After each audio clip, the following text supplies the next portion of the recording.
everyone, and welcome to our podcast, Power of Words. Thanks for stopping by. Hi, I'm Jenny Starr. My pronouns are she, her, and I'm the Health and Wellness Specialist for the Kansas City Public Library. And I'm Sandra Wallace. My pronouns are she, her, and I'm the Director of Mental Health Programs at Jewish Family Services of Greater Kansas City. I'm glad to be back doing a program again with Jenny. Oh, thanks, Sandra. Sandra and I have worked together on mental health programming for several years, and we're pleased to bring you our latest project where we talk with community members and connect stories through words that matter. We're excited to have our guests share a little bit about their mental health journeys and their love for Kansas City. We've asked each of our guests to share an example of how specific words have empowered, changed, encouraged, or strengthened their mental health and wellness. We hope one or two of the words from our conversation today allow you to connect to words that matter to you.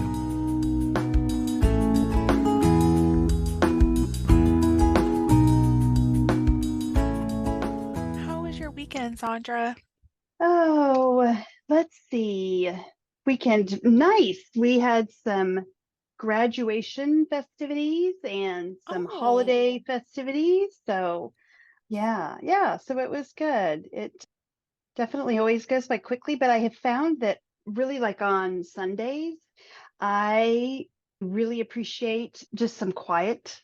I don't turn the TV on until the Chiefs game comes on. I was like, until the game, come on now. Yeah, I know. Okay, yeah. yes. I do. We do that, but Yeah. it's just kind of nice to, piddle and not have hard deadline time things to do. And Yes. so I found myself doing that a few weekends this fall, and it feels good.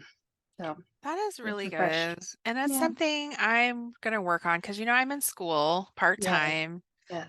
And I have a deadline on Wednesday night and I have a deadline on Sunday night. So I find myself on Sundays doing school. When I started school, I didn't do that. And so I need to get back to more trying to get it done during the week so I can have my weekend free. Yeah. But I had a big assignment due Sunday. So Oh gosh. Yeah. I did that until the game, and then I watched the game, and then I did that. Yes. So and maybe, with this weekend's game, maybe you should have just kept working. oh my gosh. I should have. I've never seen that coach so mad. I've never seen that quarterback so mad. I have never seen. Yeah. No. Not a good game. No. Well, it was a good game. Yeah. Until it wasn't a good game. Right. So yeah, it was rough. But it's gonna be fine. I know. It's gonna be fine. Yep. And I always think about sports and how much resilience and fight and recover and start fresh, how much that does for folks. And really, I guess if you kind of think about it, it's probably like any performance type space, right? Even musicians or folks in theater or so forth, you do have a lot of pressure to perform. And sometimes it doesn't go as you expect or want, and somehow you got to bounce back, right? So you think about those skills that those folks have. For sure. You have to learn from it. So you can't totally ignore that the mistake happened or that didn't go well, but then you also can't live there. You got to go forward. So take what you can. Yeah. I heard an interview, I feel like it was maybe this weekend, from someone that said, I give my mistakes 5 minutes. After 5 minutes, I'm moving on. And I thought, I need that.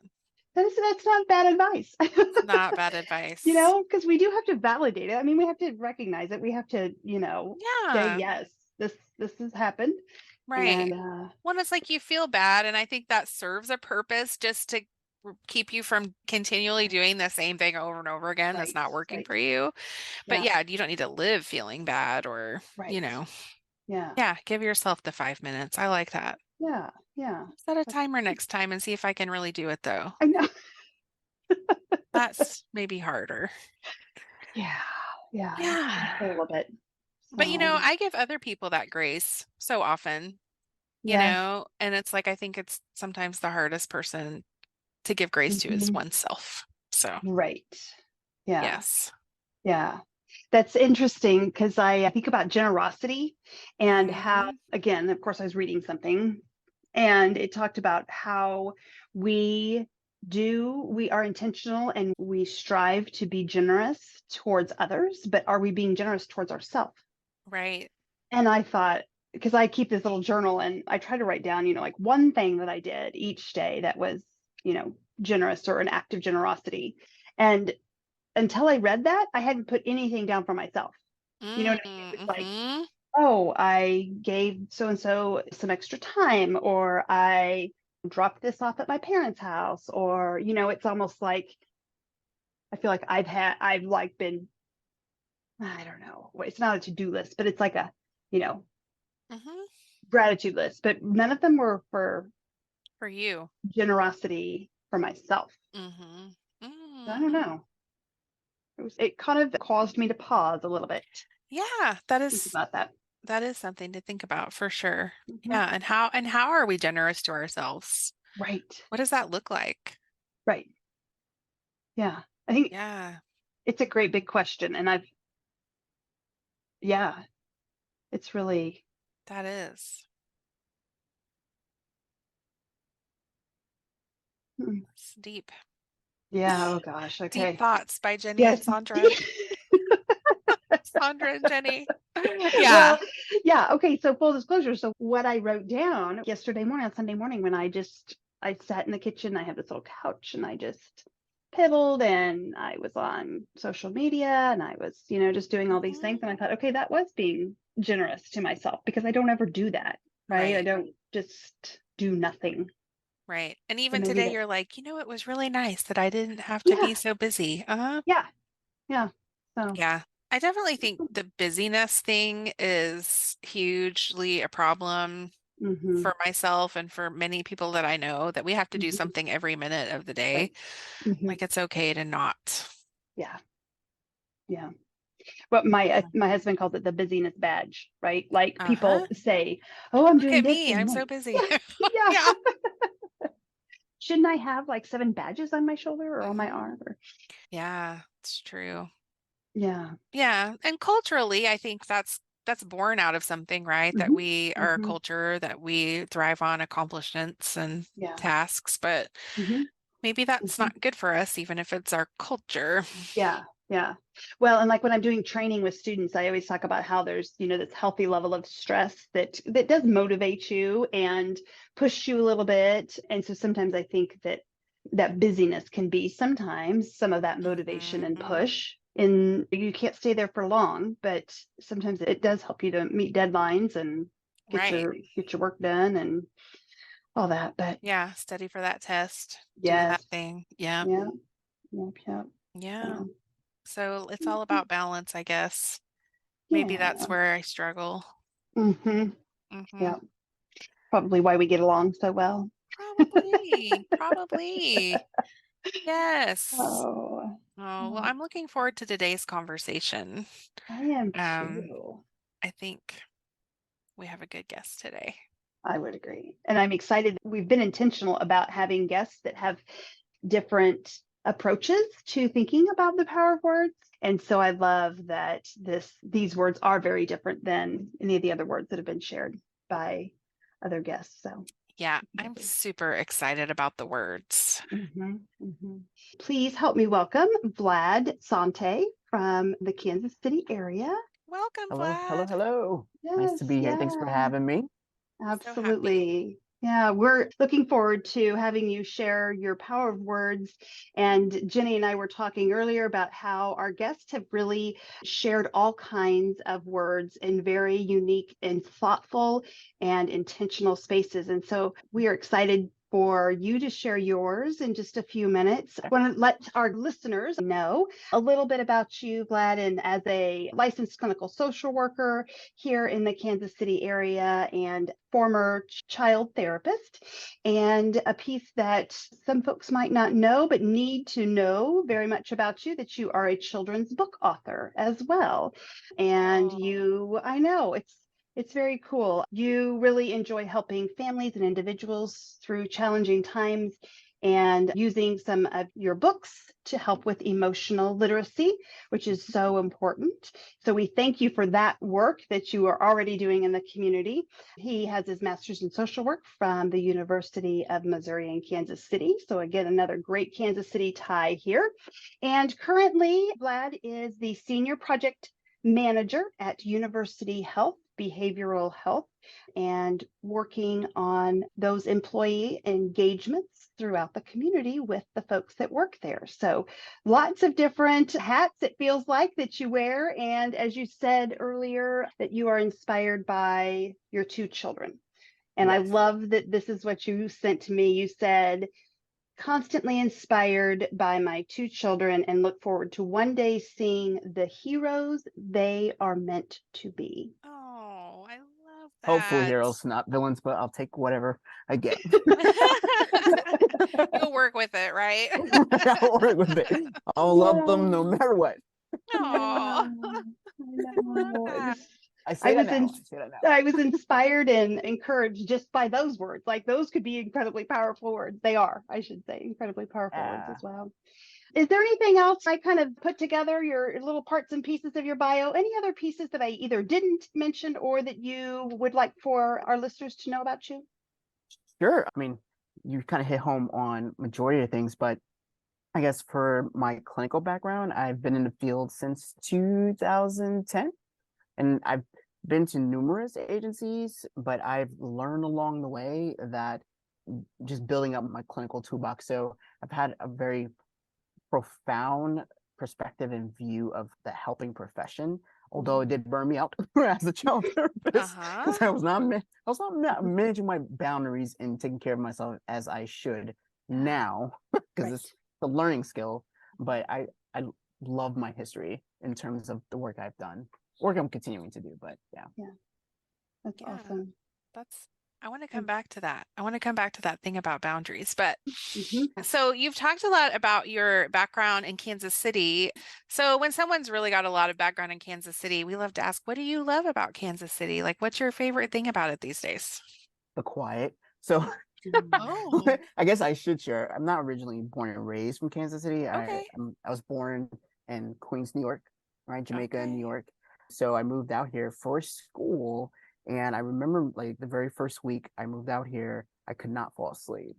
It was just too quiet because I'm so used to sirens, cars blaring music at night, just people not going to bed until 4 a.m. So it was kind of like my background noise. And to move to a place where you hear crickets and you can actually hear people breathing, it was unnerving, to say the least. I can imagine that. So the very first week I was here, I could not fall asleep. I had to basically play music. So one thing I really love about here is just it's relaxing. It's quiet, it's subtle. Even when I go and visit my parents back in New York, I feel my heart rate elevating because of all the stress. You can feel, I don't think New Yorkers can feel the stress because they're so in it, right? Right. It's just the way it is there. Yeah, it's just the way it is. But like whenever I go home, I've learned to kind of pause and just take a step back. And then I did not learn that because of Kansas City. I've truly mastered that. Not mastered, still learning. But yeah, that's interesting because you always think about quiet being peaceful, but it's not if that's not what you're used to. Right. Yeah, for sure. Right. Yeah. People being kind. Let's also say that one. That's like one of my like words for this podcast, but like a quote I picked, but just being kind and like human. Like yeah. I so appreciate that. And it's interesting because that perspective, I think sometimes when the locusts are super loud, I get like annoyed with them with the locusts, but that's my perspective, right? Like I grew up here. I don't hear the busy of a city. And I always wondered, like on those noise maker apps or the sound sleeping apps, I'm like, why would they put a busy city as a sound for a sleeping app? People but that's like me. Exactly why. Yeah. Oh, so interesting. Yeah. Oh, so it's like cool. You seriously don't know. We don't know what we don't know. Like even living there, I thought you had to kind of like have a stern face, and when you walk, it's tunnel vision, right? Like it's not like that here, obviously. And I've been here long enough to understand the culture, but even when I go back home, I'm mindful of like when I'm walking down the street of when expecting people will shove me because that is part of the culture, or crossing the street. You have to watch out because taxi cab drivers may not really see you. So. Right. Oh my goodness. Well, I've been to New York several times. I haven't been there in a long time, but I was watching a show that took place and they were showing a shot of Times Square and how busy it was. And I was thinking about how I was sitting outside at a restaurant downtown the other day and there was just nobody out. It was just quiet. It was like a nice getaway from the day. And I thought, wow, that's just really different. It's so different. Yeah. Oh, that's great. Well, speaking of different quotes or words that have been shared by our guest, again, we are really excited for you to share the words that have meaning and power and purpose for you. I did pull a quote, but I want to be sure that it's the same one that you are thinking of as well, Vlad. So do you have a copy of the quote in front of you? Or yes, I just pulled it up myself. Okay, cool. You want to read it for us? Sure. Okay. So the quote is from Stan Lee. It says, that person who helps others simply because it should or must be done, and because it is the right thing to do, is indeed, without a doubt, a real superhero. That's from Mr. Stan Lee himself. Oh, yeah. This might be my favorite quote so far. Yes. Yes. Yeah. Oh, It fits within my nerdy DC Marvel mindset. So it interacts with so many things in my life. As a social worker, dad, all things. Yeah. So tell us more about how you came across this particular quote and what the story is, like why you chose it. Yeah. So long story, I guess short, as a social worker, we have our code of ethics, and one of our tenets or tiers within that is dignity and worth of the person. It's one of the values as a social worker I hold dear to self. And I remember one day as a child therapist, I was working on this treatment plan, and I was thinking about this kiddo who I had in therapy, and he was a bit more of a person like I was. And I remember coming across that quote in terms of how do I mirror like the comic world into this kid's like perspective, but also make it part of their treatment because they really love comic books. And I saw that quote and it connected with me just because of my professional values. I'm like, right, because being a superhero doesn't mean you're a police officer, you're a firefighter. Anyone can be a superhero. What a superhero is someone who generally wants to help. Like it's just a humanistic approach, right? Like I generally want to do good in this world. And it just stuck with me because I genuinely want to. The work I do as a child therapist, it was before I was a dad, so I really wasn't thinking about kids or myself at the time, right? Yeah. But just like I want to change the world. So it kind of shaped my track as a therapist, but also even when creating my book, part of it specifically was due to I just couldn't find a book that looked like myself and this other Black child who was dealing with depression. I'm like, you know what? I can do good. I legitimately see the intrinsic value of this kid, and I want to create something that he can connect with. And that's why I basically created my first one, which was intended to be used as a therapeutic tool, but then it found its way into the world. So yes, that's so cool. Yeah. Well, yeah, and by this definition of superhero, could anyone be a superhero? Could everyone attain that? Anyone. Yeah. Anyone. It's like the concept of zero suicide, right? So teaching people like those steps to help someone who's struggling the most. Anyone can have those basic skills. It doesn't have to be like a crisis clinician. Yes, it does, but still, we can have those we can have those generic, like fundamental, like framework to assist someone, right? If we see someone hurting, if we have the know-how, why can't we help them? And be a good human. If we see someone fall down next to us, why can't we help them up and be a good human? Assuming we can lift them up, right? But still knowing those limits, go back to those boundaries. What we can do, but still operate in those lanes. Like I do have this skill, I do have this superpower. I can do it. Yeah. Well, and I think so much, around mental health and, emotional wellness and well-being, there's so many things that we can't see, if you will. And so I wonder how we engage with each other, or we build on, I guess, relationships really, in order to be able to see a concern without having to physically see it. Yeah. So sometimes I'm like really good about remembering quotes I love, but knowledge is not just power, it's empowering, right? So, right, like seeking that understanding, right? Collaborating with people who may be content experts. So like a crisis clinician or a Q, or and just having those dialogues and asking those questions of like, what are those like, not precipitating factors, but what are those like criteria or behavioral problems that if I see it, it should ring a bell of like, oh, this person may need support and help, right? Because there are those people out there like me who try their best to remember what those criteria are. Yes. I'm like, wait, hold on, let me look into DSM real quick. So there are individuals out there, but again, we can seek that knowledge out. It's there. We just what are we willing to do in order to kind of like teach ourselves and empower ourselves? Have you always been a superhero fan? Has that kind of been the So earlier I mentioned how I was born and raised in Queens, New York. My firstborn generation Haitian American. So my parents immigrated here back in the 70s from Haiti. And when they moved to New York, they kind of built their lives and their experience as parents around fear in terms of the community, because like they would watch the news and all these horrific things that were going on. So my parents were both helicopter parents. Sure. And they worked their tails off. I remember my mom had 3 jobs, my dad had 2 jobs, but they made us, I'm the oldest of 3, all of my siblings and I, we went to Catholic school. We didn't have to, but they thought that was like the safest place for us instead of like public school system, which was not the case. Oh, that's interesting. I bet there are stories behind that comment. Oh my God. Yeah. You get bullied no matter what school system you're in. But due to their fear, we did not go out.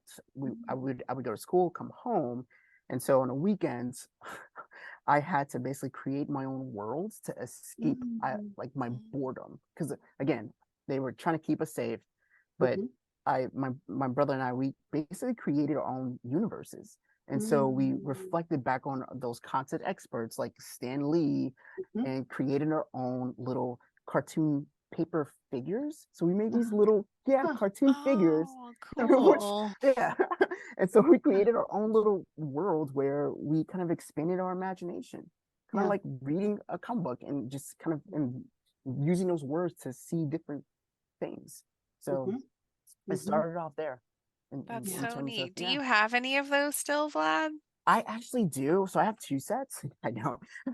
My original set when I was younger, I gave it to my 8-year-old, so she, or 9-year-old now, so she has my original set. My second set is when I started working in therapy. I would have kids create their own versions of themselves as superheroes. Oh, cool. And so I have a box full of that, which is at home in my office. Well, if you ever wanted to share a photo with us, like that we could share in the show notes, because I think it's fun to see what you're talking about. That's totally up to you, though. But it might be fun to share a picture in the show notes of what they look like. Yeah. I just have this vision of kids just making this whole world with paper figures. How fun is that? The best. Yeah, it was the best. That's Again, so it's like neat. them seeing their strength, their superpower, but it's not mentioned enough. And so just to have that space where we talk about it and they can create it themselves, it's so empowering. Yeah. That's so cool. I just love that. I know. And I'm just thinking about how it's reframing the word superhero, right? Like what we as society have considered a superhero. And what, I don't know if I'm using that word correctly, but reframing it or reimagining it maybe is even a word, like to think about that we all have our own qualities. Oh, that's so cool. I remember there was this really cool book that we used to read to my daughter when she was younger. I think it was actually, the author was it's a Casey author, but it was What Makes a Superhero, What Are Superheroes? And it was basically about all these different jobs: airplane pilot, a veterinarian, a cafeteria employee, just all these different positions. but they're supporting, they're helping someone in that description. So it doesn't matter what role you are, it's what you're doing with that power that matters. And then what kind of influence you're having with someone who may not be on the same level as you, right? So anyone can be a superhero. Anyone can have that passion and desire to want to help someone else. Yeah.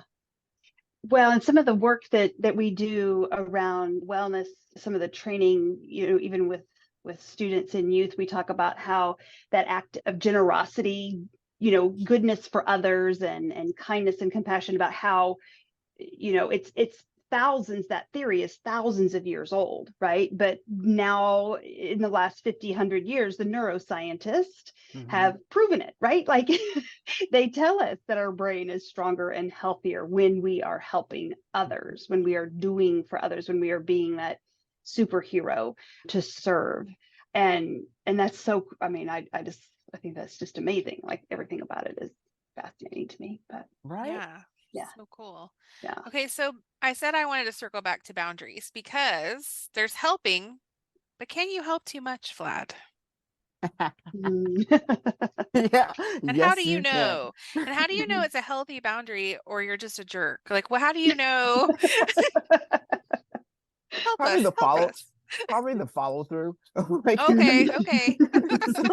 So like if someone asks you to do something, you're like, I'll get to it when I get to it.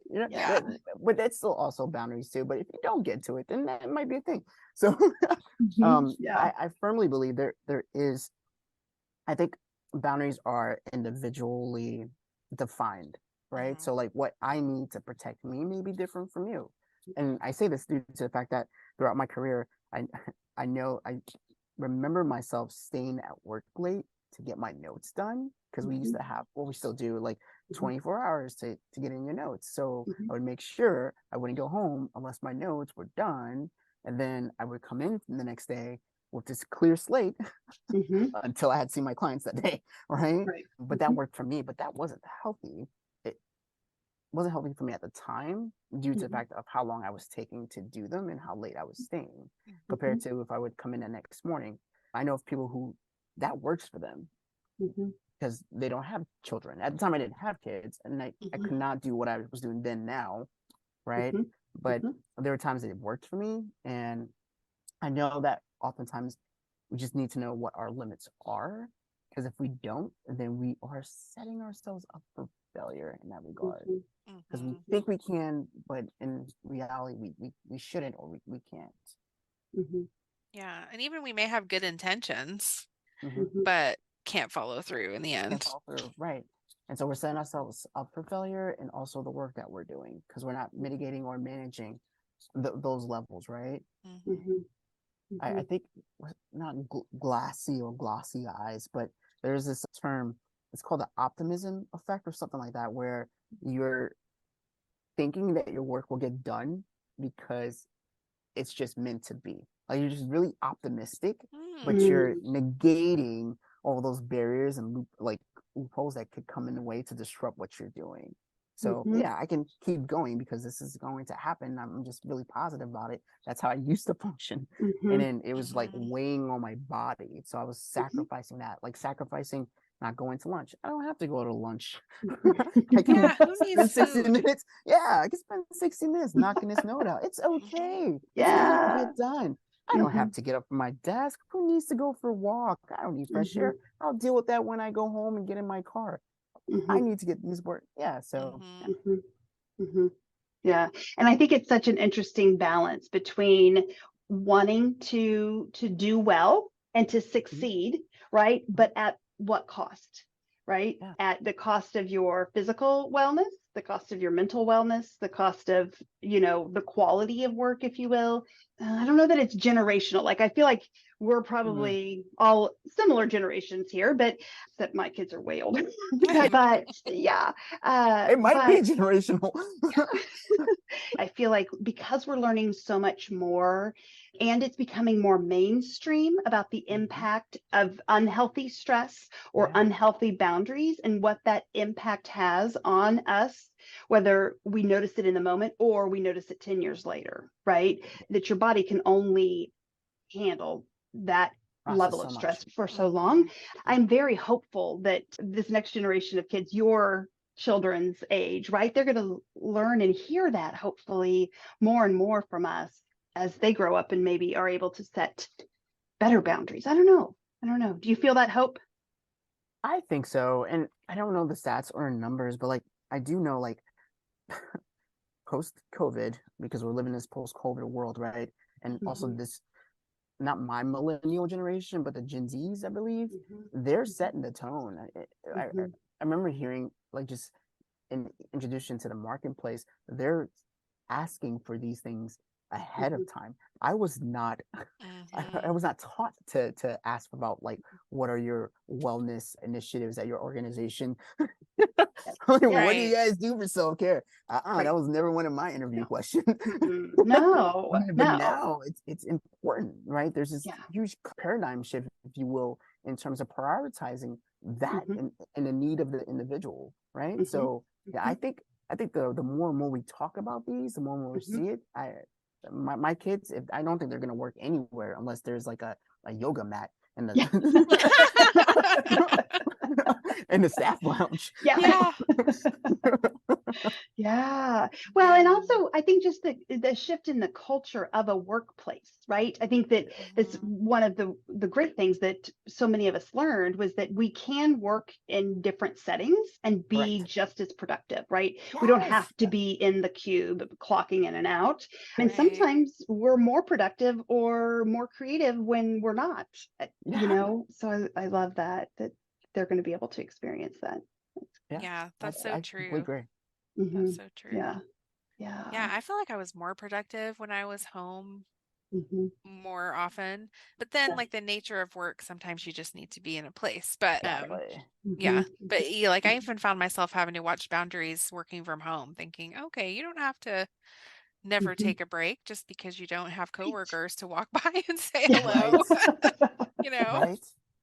You know what's so interesting about that? I remember during COVID, my boundaries, I was practicing them more because I wasn't in a structure of an office. It's like this weird kind of like activity of I feel like I'm being watched, so I'm just going to sit and do work and be productive. Right. Again, this productivity notion, it was just driving me. But sitting home and doing my job, I'm like, whoa, I'm done early. Or wait a minute, am I really done early? Wait, what's happening? What did I do wrong? I remember that being an issue like the first few months or so, but it was nice just getting up and going a walk around the block, because what else can I do? So I was like forcing myself to take care of myself, which is mind-boggling. That's very cool. I was looking at some of the quotes, you know, when I was finding your quote, Vlad. Oh, in that article? Oh, yeah. Yeah, it is. And it really, it made me so appreciate the wisdom that Stan Lee had. I think I felt like around mental health, but it wasn't labeled mental health, if you will, or self-care, you know, and what did it say? He was 90 years old when he passed away. So he was talking about creativity and imagination and being true to who you are. And one of his quotes was about like, why would I retire and go play golf? I mean, like, I just want to write another book. I just want to write another show, you know, because he was so passionate about it. And I think it's really cool to think about his wisdom for so many years and how we can use that now as examples or as Rosetta Stone, if you will. Yes. It legitimately taught us a new way of it's a new language. Well, not new, but it was a guide. Yeah. It's so cool to think about. I'm so inspired. Like I want to go back and read so many of them, and maybe Vlad, that's your next book, right? Like take take the Marvel and DC quotes and turn them into a coffee table book. Yes. I legitimately, when I was reading some of those quotes, I like remember just that what he stood for in terms of his comics, because his design was his way of helping others, and not just helping people, but challenging some of the isms that we had as a society. And I think Captain America was an introduction to even war efforts. And there should have been, I think there is a quote in there in terms of when he created Captain America, he also created a comic where Captain America was actually advocating against certain things about the war.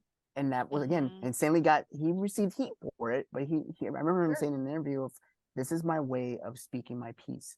And I have to kind of, again, going back to doing something right, because it's not my role, but I just want to. I'm passionate about this, and I'm using this platform to share this with others, because I know that there are people who are thinking this, but are maybe afraid to express it.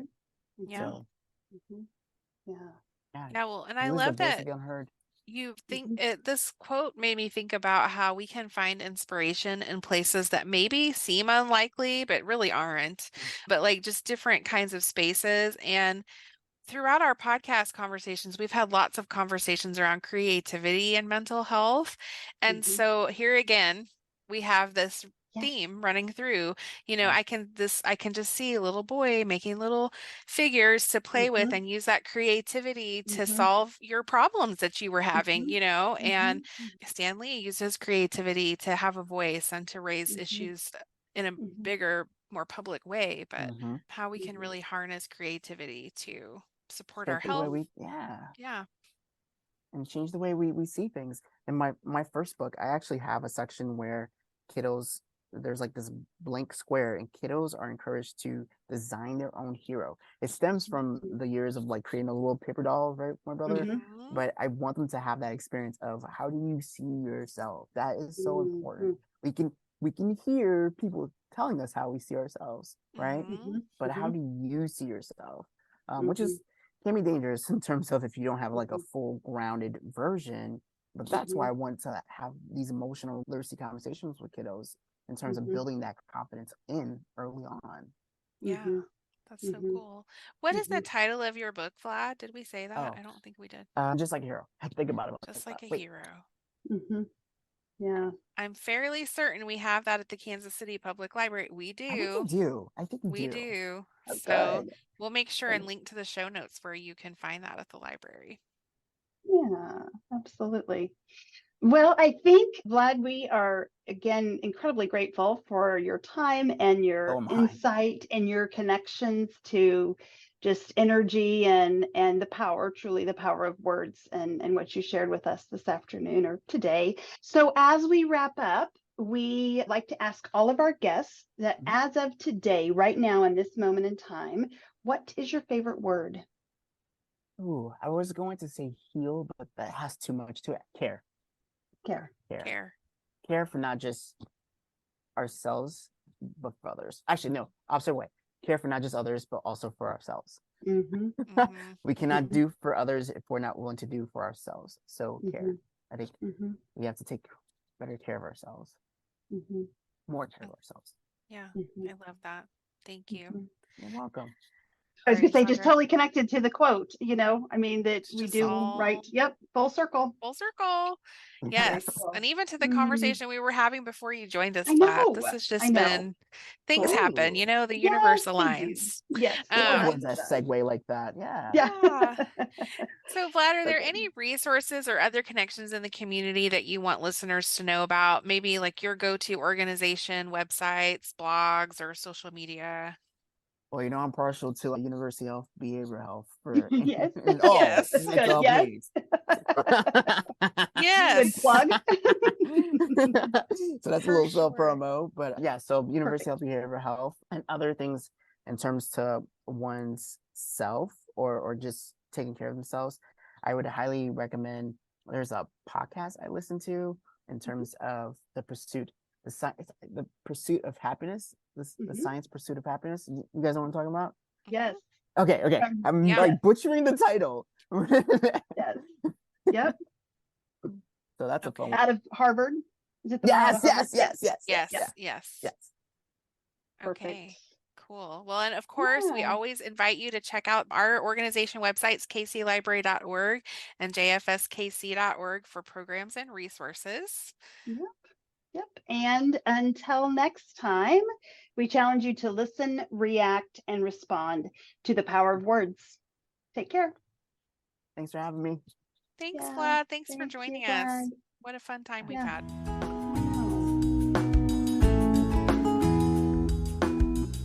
Thank you for listening, and we hope you enjoyed this episode of Power of Words. This episode is produced by the Kansas City Public Library and Jewish Family Services of Greater Kansas City with support from AmeriCorps. We encourage you to explore our health resources and services available in the show notes.